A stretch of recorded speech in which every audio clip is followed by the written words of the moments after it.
37 jours avec Lead by Essence, 40 jours pour diriger, inspirer et servir. Aujourd'hui, nous allons parler de l'esprit d'équipe. Réussir ensemble plutôt que seul. Vous savez, dans notre quête du succès, on a longtemps cherché à se recentrer sur soi, à accumuler des victoires personnelles. Mais dans mon expérience, j'ai vécu des moments qui ont modifié donc justement ma perception du travail en équipe. Vous savez, c'était il y a quelques années, je voudrais dire plus d'une dizaine d'années, je pensais que plus je contrôlais les choses, plus j'obtiendrais des résultats.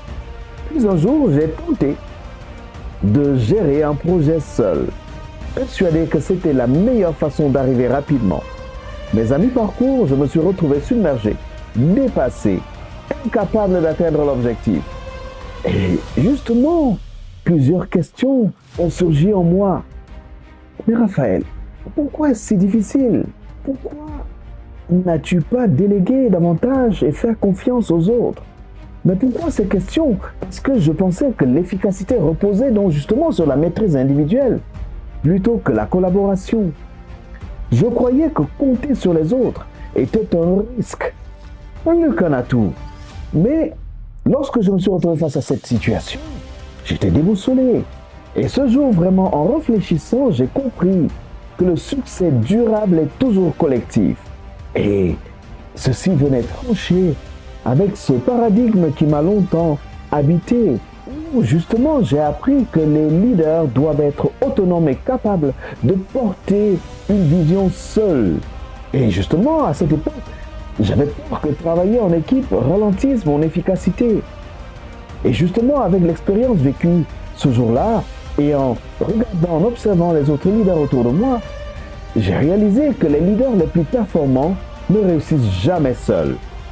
Ils construisent des équipes fortes. Et s'il y a quelqu'un qui peut nous le dire avec beaucoup d'aisance, c'est Michael Jordan. Vous le connaissez. Il dit, le talent permet de gagner un match, mais le travail en équipe et l'intelligence permettent de gagner un championnat. Et justement dans la Bible également, lorsque vous lisez dans Ecclésiaste, il est dit, deux valent mieux qu'un, parce qu'ils retirent un bon salaire de leur travail, car s'ils tombent, leur relève son compagnon. Alors j'ai compris que si je voulais progresser, je devais apprendre à bâtir des synergies et à valoriser l'intelligence collective. Et j'ai donc décidé de changer ma posture et ma façon de faire. Et donc, depuis lors, j'ai appris à faire confiance, à déléguer et à impliquer mon équipe. J'ai compris que l'union des forces produit de meilleurs résultats que le travail isolé. Et quel en est le résultat aujourd'hui? J'ai des projets qui sont mieux exécutés, une meilleure ambiance, une meilleure efficacité au sein de mes équipes. Et à vous, j'aimerais donc poser la question, que faites-vous de l'esprit d'équipe? Et maintenant, le défi que j'ai pour vous aujourd'hui, arrêtez-vous, rassemblez vos collaborateurs et posez la question de savoir que pouvons-nous faire pour grandir ensemble et valoriser notre intelligence collective. Quelles activités pourraient nous y aider? Vous verrez, le travail d'équipe amplifie vos forces et réduit vos faiblesses. Mais pour cela, nous avons besoin d'être accompagnés. Prions.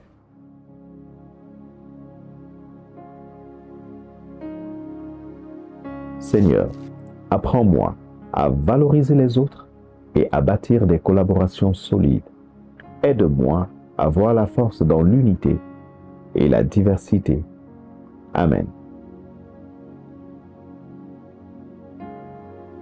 Un leader qui bâtit une équipe forte crée un succès durable. Soyez ce leader aujourd'hui et rendez-vous demain pour la prochaine étape de Lead by Essence. À très bientôt.